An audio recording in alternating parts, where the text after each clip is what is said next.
las facciones rivales existentes entre sus seguidores en un solo movimiento. El saludo, el uniforme y el himno, todos los adornos de un Estado fascista.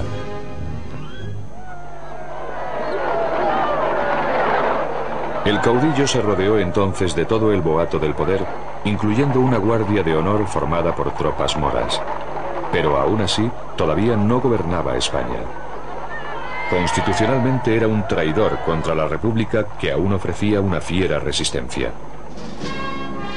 A pesar de las apariencias, la situación de Franco no era tan sólida como parecía.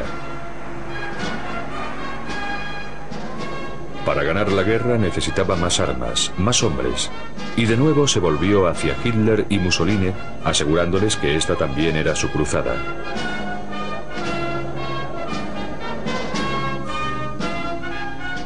Para ejercer más presión aún, Franco reclutó incluso a su hija. Cuando un día me dijeron que tenía que enfrentarme con unas cámaras porque iban a sacar unos planos y que tenía que decir unas palabras. Oye, nena, ¿qué? ¿Quieres decirle algo a los niños alemanes? Bueno, no, pero ¿qué les digo? Lo que quieras.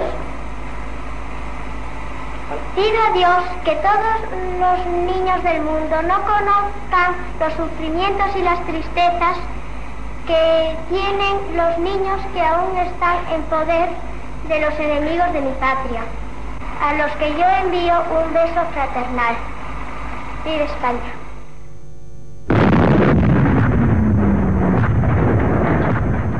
En su cruzada por limpiar profundamente España, el generalísimo decidió aniquilar al enemigo no rápidamente, sino por agotamiento. Al principio, su estrategia desconcertó a los alemanes e italianos, de cuyo apoyo tanto dependía. Pero estos pronto comprendieron la existencia de un propósito oculto. Los generales alemanes se sentían frustrados porque, desde su punto de vista, Franco avanzaba con demasiada lentitud y demasiada precaución, sin correr ningún riesgo, y sospecharon que lo hacía para consolidar su propia situación política. Opinaban que se habría podido ganar la guerra fácilmente un año antes si hubiera puesto en práctica normas estratégicas corrientes.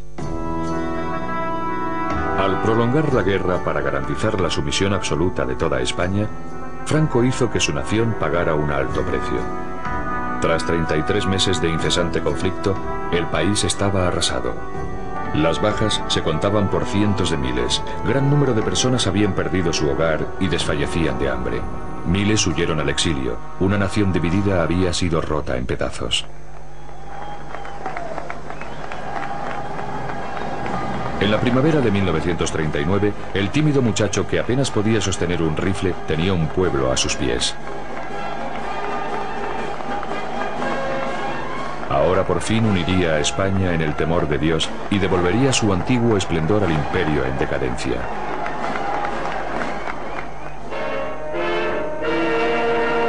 Unos meses más tarde, comenzaba el Reich de los 1000 años.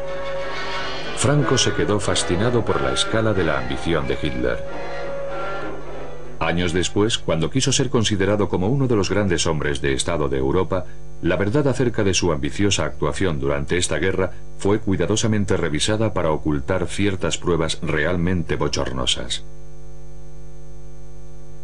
Los seguidores de Franco se han esforzado mucho por convencer al mundo de que su hombre jugó un papel muy astuto durante la Segunda Guerra Mundial y de que, a pesar de las fuertes presiones para que se uniera al eje, se impuso con fuerza para mantener a España al margen de la guerra y de que en realidad no había sido más que un espectador patriótico de aquel gran cataclismo.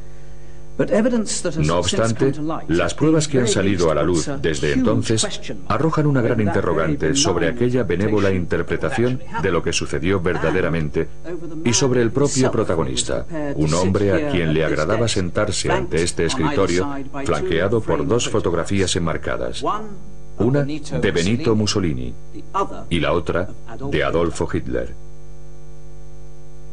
Hoy en día, la mayoría de los españoles reconoce que Franco sentía cierta simpatía por Hitler, pero pocos saben que hubo mucho más.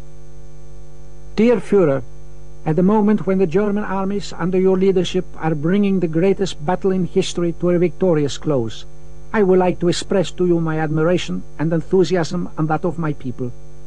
I do not need to assure you of how great is my satisfaction in rendering to you at all times services which you regard as most valuable. With the expression of my unchanging friendship and regard, General Franco. Detrás de aquellos halagos había un frío cálculo. En junio de 1940, mientras los panzers alemanes bombardeaban Europa, el caudillo pensó en hacer realidad sus propios sueños imperiales siguiendo la estela de las conquistas nazis. Estando Francia ocupada y Gran Bretaña con muchas posibilidades de caer pronto bajo el yugo, Hitler tendría pronto Europa en sus manos. Al menos eso le parecía a Franco.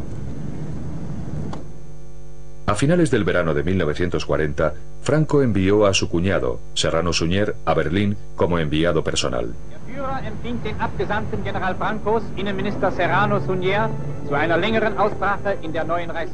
A Serrano se le encomendó que informase a sus anfitriones de que España entraría en guerra en el bando alemán a cambio de ayuda y armas y un buen trozo de África del Norte en donde volver a instaurar el imperio español. A los alemanes no les impresionó la oferta, como descubrió el enviado de Franco en un humillante encuentro con el ministro de Asuntos Exteriores nazi.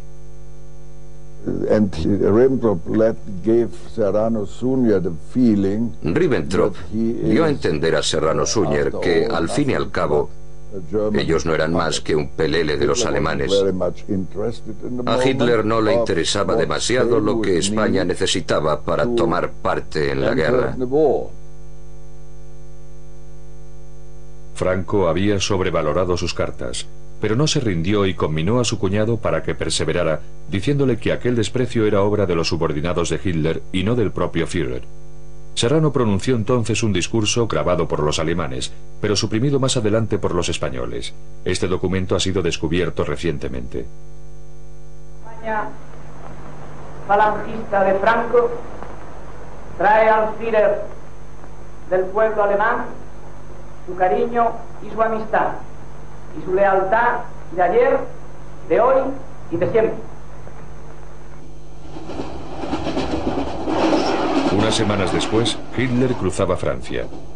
Su destino final, la frontera española para conocer personalmente al caudillo. El rumbo de la guerra había dado un giro. Si lograba asegurar un pacto con Franco, España podría ser útil al eje a la hora de someter a Gran Bretaña.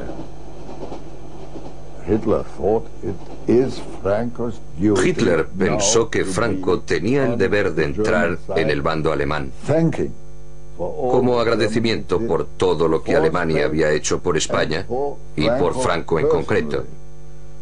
Actualmente en España se piensa que Franco acudió a la cita con Hitler totalmente decidido a pedir lo imposible para de esa forma mantener a España al margen de la guerra. Las pruebas demuestran lo contrario. Acompañado por su cuñado, Franco partió de San Sebastián hacia su fatal encuentro en Hendaya, a solo 25 kilómetros de la frontera francesa.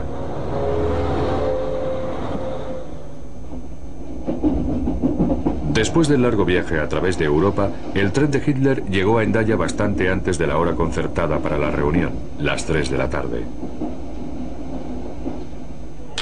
El tren de Franco se retrasó, pero no fue, como afirman sus seguidores, un plan pensado para debilitar a Hitler. Todo lo contrario. Y salimos con mucho tiempo para llegar antes de la hora convenida y estar esperando un poquito.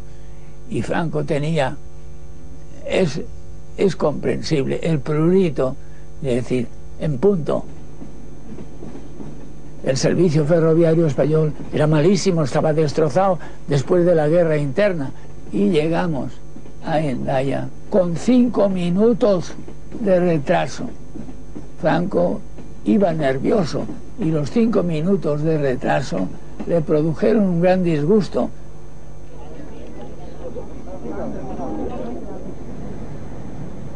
Franco, en lugar del retraso de la elección, lo que hizo es que Hitler le dio la mano y Franco le cogió a Hitler su mano con las dos suyas para ser más afectuoso todavía.